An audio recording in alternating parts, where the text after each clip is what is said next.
নাচতে না জানলে উঠোন পাকা, জিততে না জানলে মাঠের দোষ।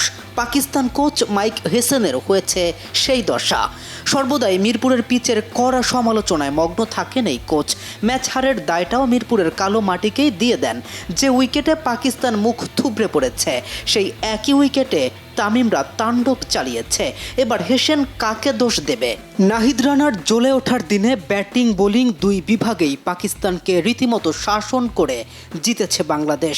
ফিরিয়ে এনেছে 11 বছর আগের স্মৃতি। শেষবার বাংলাদেশের মাটিতে পাকিস্তান যখন ওডিআই সিরিজ খেলেছিল, তখন তামিম বীরত্বে হোয়াইট ওয়াশ করেছিল পাকদের।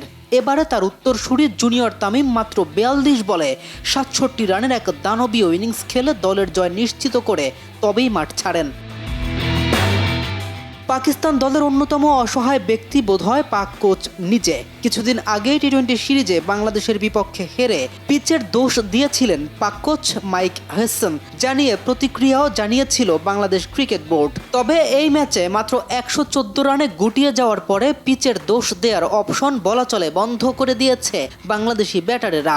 নাহিদ ঝড় যেমন পাকিস্তানকে লন্ডভন্ড করে দিয়েছে, পক্ষান্তরে পাক বোলিং আক্রমণকেও শাসন করেছে তানজিদ তামিম। টি-20 স্টাইলে 50 ও দলের জয় নিশ্চিত করা, একই সাথে শান্তর কার্যকরী ইনিংস।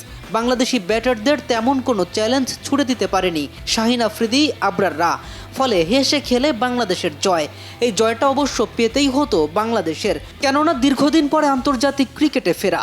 মাঠে উপস্থিত ছিল যুব ও ক্রীড়া প্রতিমন্ত্রী আমিনুল হক সহ বর্তমান প্রধানমন্ত্রী কন্যা জায়মা রহমান। ঈদের ঠিক আগ মুহূর্তে এমন জয় ভক্তদের জন্য অগ্রিম ঈদ উপহারের মতোই, আর তাও যদি হয় 8 উইকেটের বিশাল এক জয়। কেম রাফিন, নিউজ 24।